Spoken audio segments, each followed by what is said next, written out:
efek 2 tahun nggak nulis ya, kan daring gitu kan ya. Clinical pathway, apa itu clinical pathway?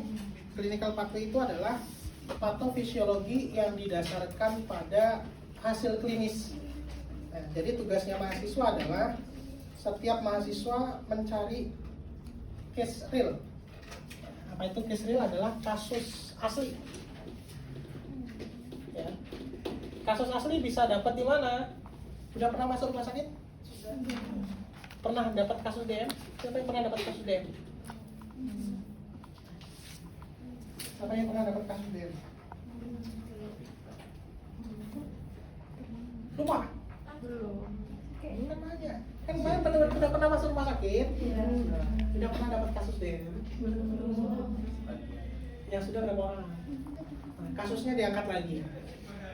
Kasusnya diangkat lagi. Yang belum pernah siapa? Semua. Oke, 1 DM. Yang kedua, ada yang pernah dapat kasus akut miokard infarct? Apa itu, Pak? Akut miokard infarct? Sakit jantung? Nggak tahu, belum. Ada yang pernah dapat kasus CHF? Chronic heart failure? Belum. Kemarin praktek apa? Rumah sakit? Maternitas jiwa? Anak? KMB belum? Belum. Saya memaklumi. Ya kalau belum ya memaklumi. Karena di anak jiwa nggak ada ya. Oke. Maka nyari kasusnya di mana? Di internet. Kan tetap punya second opinion kan. Nah aja.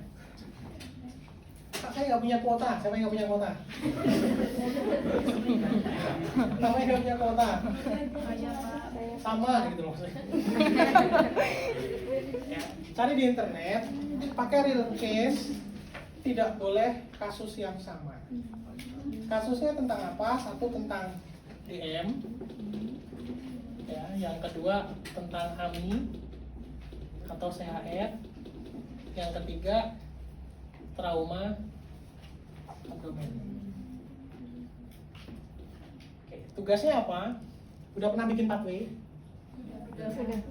Pathway-nya cuma berapa baris kotak-kotak turun, Pak. Tahu saya.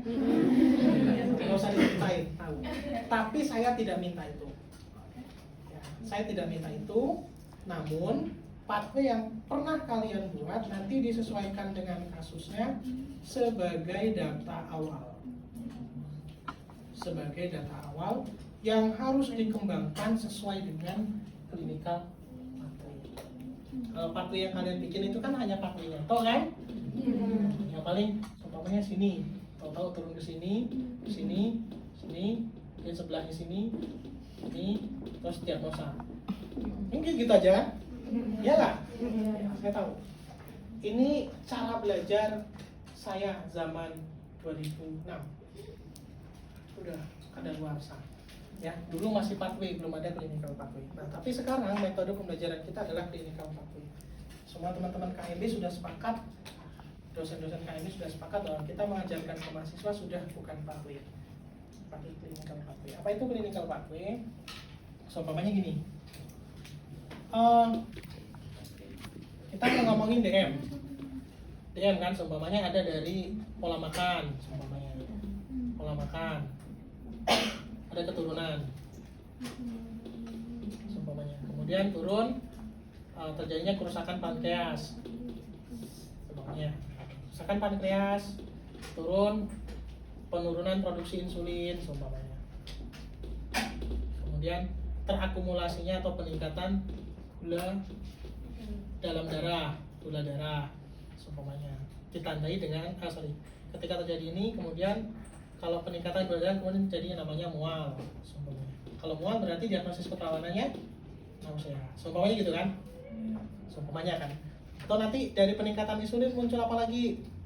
Penurunan insulin, lemah, seumpamanya. Lemahnya muncul lagi apa? Apakah intoleransi atau gangguan mobilitas fisik tergantung, seumpamanya. Nah, apa itu clinical pathway? Clinical pathway sesuaikan dengan kasus yang kalian peroleh. Supaya kalian dapat kasus DM, Kasus DMI-nya seumpamanya siapa? Si A. Ibunya DM, si A laki-laki 26 tahun seumpamanya. Kemudian dari riwayat keluarga ibunya. Oh berarti pola makan nggak usah. Munculnya keturunan. Keturunan dari mana? Dari ibu. Kan berdasarkan klinis. Ya kan? Kemudian kerusakan pankreas, kita tahu dari mana? Pemeriksaan USG. Apa hasilnya? Nah, pankreas, contoh, pankreatitis. Apa tanda-tanda pankreatitis? Ada pemeriksaan labnya nggak? Oh ya, kan dari USG ada lab, ya kan? Nah, dari hasil ini kemudian kerusakan ada nggak dia keluhannya? Semuanya keluhannya dihadapi saat itu perut begah, contoh gitu, ya kan? Disambungkan itu berarti klinikal pathway. Sampai nanti kalian muncul ke diagnosis keperawatan, apa yang dilakukan? Atau mungkin seumpamanya peningkatan gula darah, berapa gula darahnya? Seumpamanya 180 mg per desiliter. Apakah ini gula darah puasa atau gula darah sewaktu? Kan harus jelas. Bagaimana dengan HbA1c-nya? Cek. Selain ini kan GDS. HbA1c-nya gimana? Semuanya mual. Apakah disertai muntah? Kalau iya, bagaimana intensitasnya? Terus setiap yang muncul dari sini kamu tarik terus. Disesuaikan dengan data dan paham nggak maksud saya? Nah, dengan cara belajar seperti ini, secara tidak langsung tanpa saya ngajari kalian pun kalian akan mencari tahu terus apa itu gitu loh. Ketika kamu membaca, kalau kamu baca patofisiologi itu kan pasti panjang ya, seperti cerita kan? Seperti cerita A, B, C, D. Oh, kerusakan pankreas, kerusakan pankreas gini. Oh, berarti sini. Coba cek di kasusmu. Sama nggak? Kalau dia nggak sama, kenapa? Itu. Harusnya ada nggak? Itu. Kalau ternyata harusnya ada, tetapi di kasus nggak ada, kamu boleh menambahkan pada kasus harus ada. Boleh nggak? Itu namanya klinikal pathway. Nah, kalau kalian membuat seperti ini, biasanya kalau kalian membuat dengan benar, kertas A5 itu kurang. A5 itu udah dempet tulisannya itu biasanya kurang. Tahu ya A5 lebih besar daripada F4. Ya. Ini sekitar segini. Itu biasanya kurang. Dan mulainya dari tengah. Makanya baca dulu. Oke, nah satu nggak boleh sama. Yang kedua dari ketiga kasus ini silakan dicari, dipilih menjadi tugas individu. Ya, menjadi tugas individu. Saya kasih waktu untuk dikumpulkan hari Kamis. Ya, sekarang hari Selasa kan, masih ada Rabu Kamis. Nanti hari Jumat, Sabtu. Insya Allah Jumat, Sabtu, Jumat, Sabtu saya ada acara nggak ya? Kalau saya nggak ada acara, nanti Jumat, Sabtu kita mulai maju face to face. Sekali maju 3 orang, 4 orang boleh. Ya, sekali maju 3 orang, 4 orang. Jumat, Sabtu nggak ada kuliah kan? Nanti Jumat ya? Jumat pagi boleh. Ini maju 3 orang atau 4 orang boleh. Kalian menjelaskan dan bukan cuma menjelaskan, pasti akan saya tanya. Kenapa saya tanya? Seumpamanya nih, kok USG-nya kok pankreatitis? Emang pankreatitis itu apa? Pankreatitis itu kan berarti infeksi pada pankreas karena ada is. Apa tandanya pankreatitis? Selain dari USG, tadi kan saya bilang ada peningkatan infeksi, leukosit, ya kan? Berapa leukositnya? Pasti lebih dari 11.000 kan? Ya nggak? Contoh begitu. Nanti dicek datanya, bener nggak? Coba lihat datanya labnya, bener nggak? Lihat kasusmu, bener nggak? Kan gitu kan? Saya kan hanya memvalidasi aja. Dari apa yang kamu tulis saya validasi berdasarkan kasusnya, berdasarkan datanya. Makanya saya bilang datanya jangan ngarang. Karena kalau data yang kamu bikin ngarang, ini pun nanti akan nampak karangan dan kalian akhirnya tidak jadi paham tentang ini karena semuanya jadinya karangan. Saya cuma pengen kalian merubah cara belajar yang simple tapi kalian paham dengan cara kalian. Makanya saya tidak membatasi apa yang mau kamu tulis. Kalau tadi saya bilang kalau pathway kamu bunyinya seperti ini silahkan dikembangkan dengan gaya bahasamu. Itu, dengan gaya bahasamu. Kalau saya dulu punya teman, nih seumpamanya leukosit. Ada leukosit ya, seumpamanya ada mikroorganisme, dia selalu gambarnya gini. Ya, ada mikroorganisme. Leukosit itu selalu menyerbu mikroorganisme ini. Jadi bawa pedang, bawa macam. Kalau teman saya itu kadang bikin kayak gitu. Nah, saya bilang, Mas, kamu boleh cara berpikir kamu itu seperti itu. Boleh, kami pun paham apa yang kamu sampaikan. Tapi ketika kamu menyampaikan ini ke dosen atau ke pembimbing atau penguji, kamu salah. Kenapa? Dosen dan penguji ataupun pembimbing itu kan ilmuwan, cendekia. Jangan kamu menjelaskan seperti menjelaskan kepada anak TK. Pakai gambar orang, pakai pedang-pedangan. Meskipun sebenarnya intinya sama gitu loh, maksud saya. Paham ya? Maka mulai diubah, ini pakai bahasa apa? Contohnya. Kalau enggak nanti kamu kena marah, kalau nggak percaya buktiin saya.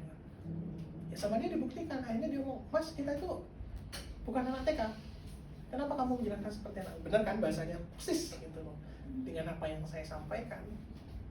Ini kan, ini hanya cara kita berpikir, ya, pola pikir kita agar kita memahami.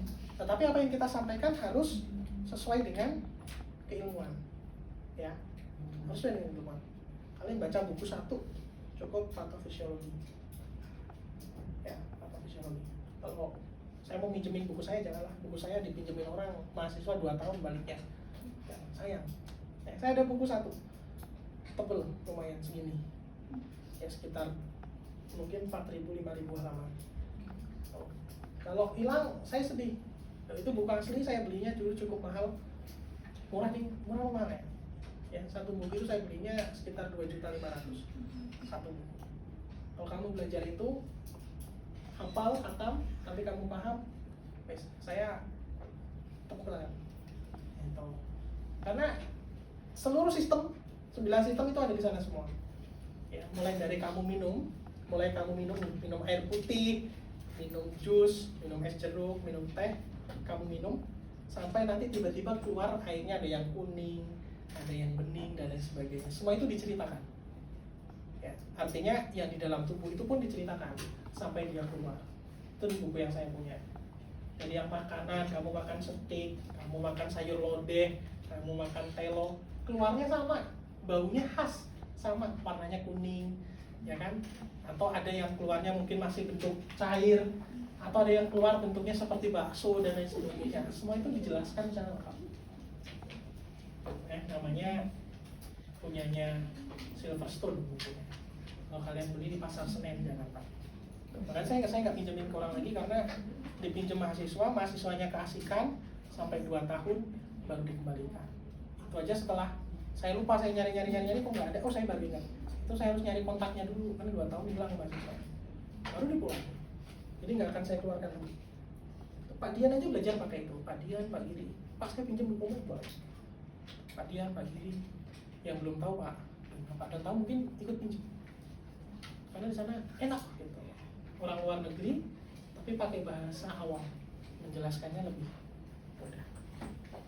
Itu kalau ada pertanyaan, saya persilahkan. Kalau nggak ada, saya mohon maaf. Saya harus mendampingi teman-teman farmasi. Monggo, silakan.